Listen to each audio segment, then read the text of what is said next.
ఈ కేసులో కీలకమైన వ్యక్తులు A4, A5 వాళ్ళని అరెస్ట్ చేయలేదు. వాళ్ళు అఫీషియల్గా టీడీపీ ఆఫీస్లోకి వెళ్ళి ప్రెస్ మీట్లు పెడతారు. ఎట్లా చూస్తారు? అదే నేను అంటున్నా. ఇప్పుడు దీనికి సంబంధించినంత వరకు ప్రైవేట్ కంప్లైంట్ వేసి ఇంకేదైనా చేయాల్సి వస్తుంది. ఆ విషయంలో కూడా వీళ్ళ పోలీసుల దుందుడుకు దానికి సంబంధించినంత వరకు న్యాయ వ్యవస్థ కింది స్థాయిలో ఇస్తున్న దాన్ని ఈ మధ్య హైకోర్టు కూడా సీరియస్ సర్కులర్ కూడా ఇచ్చింది. దాని మీద ప్రైవేట్ కేసెస్ ఫైట్ చేస్తాం. ఉండే దిక్కు ఏకైక దిక్కు ఒకటి ప్రజాకోర్టు, అది ప్రజలు ఎలక్షన్లో తేల్తాయి. రెండవది న్యాయస్థానాలు, వాటిని అప్రోచ్ అవుతున్నాం. కానీ బరి తెగించిన దాంట్లో దానికి అదొక ఉదాహరణ.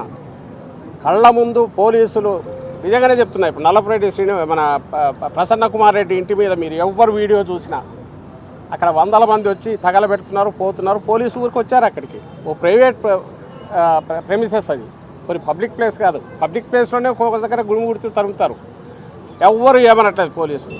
వాళ్ళలో ఒక్కడిని పట్టుకునే తెలుస్తుంది ఎవరనేది. పట్టుకోరు. పార్టీ నాయకులు అందులో ఉన్న వాళ్ళ ఫోటోలు చూపించారు. ఇంతవరకు ఎఫ్ఐఆర్ రిజిస్టర్ కాదు.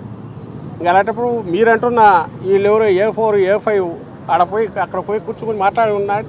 వాళ్ళని రేపు సన్మానం చేసినా చేస్తారు. సన్మానం చేసి వాళ్ళకు వీరతాడు వేసి ఇదిగో ఇలాంటిదే కావాలి మాకు, ఇలాంటి వాళ్ళకు మేము ప్రమోషన్ ఇస్తామన్నా కూడా అంటారు. ఎందుకంటే బరి తెగించున్నారు. దానికి సాక్ష్యాలు మీకు ఎక్కడ చూసినా కనపడతాయి. ఇక్కడ కాదు, మీరు ప్రతి ఇన్సిడెంట్లో, ప్రతి ఊర్లో, ప్రతి టౌన్లో ఎక్కడ పోయినా కూడా బరి తెగించి ఎంటైర్ ఒకప్పుడు పోలీసుల మీద డిపెండ్ అయిన టీడీపీ అధికారంలోకి వచ్చాక ఈరోజు పోలీసుల చేతికి మొత్తం అప్పచెప్పింది.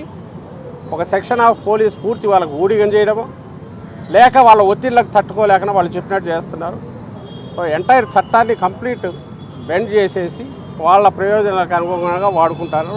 అందుకు నిదర్శనాలు ఇవన్నీ నేను ఇంతకుముందు చెప్పినవన్నీ కూడా కనపడతాయి. జగన్ గారి సభలకి వెళ్తుంటే కార్యకర్తల మీద రౌడీ షీట్ ఓపెన్ చేసే పరిస్థితి రౌడీ షీట్ ఓపెన్ చేసేంత వరకు పోతున్నాడు. మరి ఆయన ఎస్పీనో పొలిటీషియనో తెలియట్లే. రౌడీ షీట్ ఓపెన్ చేస్తాం, రావడానికి వీళ్ళ 100 మందికి మించి వీళ్ళు రావాలా, 500కి మించి రావడానికి వీళ్ళ. అసలు ఇదే ప్రజాస్వామ్యమా? నాకు తెలిసి డిక్టేటర్షిప్లో కూడా ఇంత ఇదిగా ఉండదు. లేదా ఎమర్జెన్సీకి సంబంధించి ఉన్నప్పుడు కూడా ఆ సెక్షన్స్ కింద, చట్టం కింద అరెస్టులు చేస్తే చేసేవాళ్ళేమో. కానీ ఇట్లా ఉంటే ఈ రకంగా అయితే ఎప్పుడు జరగల. కొన్ని ఎమర్జెన్సీ పెట్టారంటే అది లేదు. అప్రకటిత ఎమర్జెన్సీ లాగా నడుస్తుంది. బెదరగొడుతున్నారు. కానీ గ్రహించాల్సింది ఏంటంటే వాళ్ళు బెదరగొట్టే కొద్దీ వైఎస్ఆర్సీపీ గట్టిపడుతోంది. వైఎస్ఆర్సీపీ నాయకులు, కార్యకర్తలు మరింత గట్టిగా నిలబడుతున్నారు. ఏం చేస్తారు ఇంతకంటే మీరు అనే క్వశ్చన్ వస్తుంది. ఏం చేస్తారు? అరెస్ట్ చేస్తారు, అంతే. అరెస్ట్ చేస్తారు, లోపల పెడతారు. కానీ 3 నెలల్లో 4 నెలల్లో మళ్ళీ వస్తాం. వచ్చాక ఫైట్ చేస్తాం. మమ్మల్ని రాటు తేల్చే పనిలో ఉన్నాడు చంద్రబాబు నాయుడు.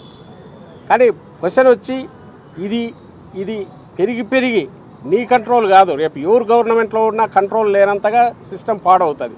దానికి తను కారణభూతులు అవుతున్నాడు. అది దురదృష్టకరం.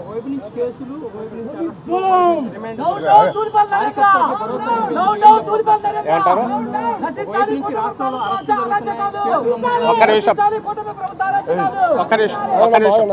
ఏది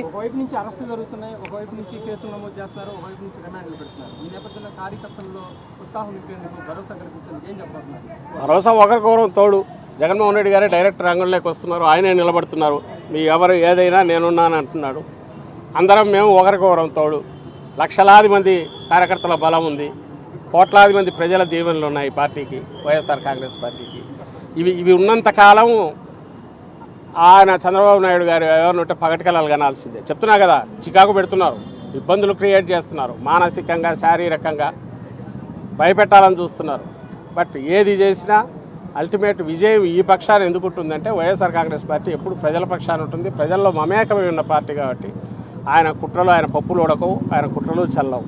అది ఆయన రియలైజ్ అయితే ఆయనకు మంచిది. లేదంటే నేను ఇంతకుముందు అన్నట్టు చరిత్రహీనుడు అయిపోతాడు. ఎందుకు ఈ మధ్య గుంటూరుకు వచ్చినట్టున్నాడు. ఆయన ఎక్కడో రోడ్ షోని చేసినట్టున్నారు, వీడియో చూశాను.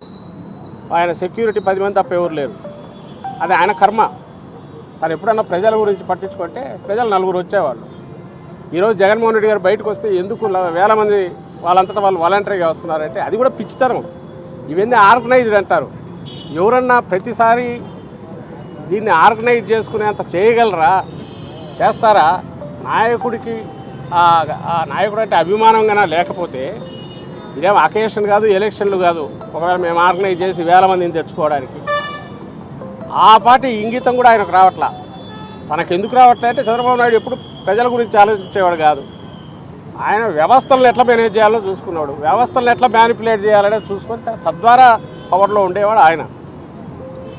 జగన్మోహన్ రెడ్డి గారేమో ప్రజల్లో ఉండి ప్రజల కోసం నిలబడి తద్వారా అధికారంలోకి రావాలనుకున్నాడు ఈయన.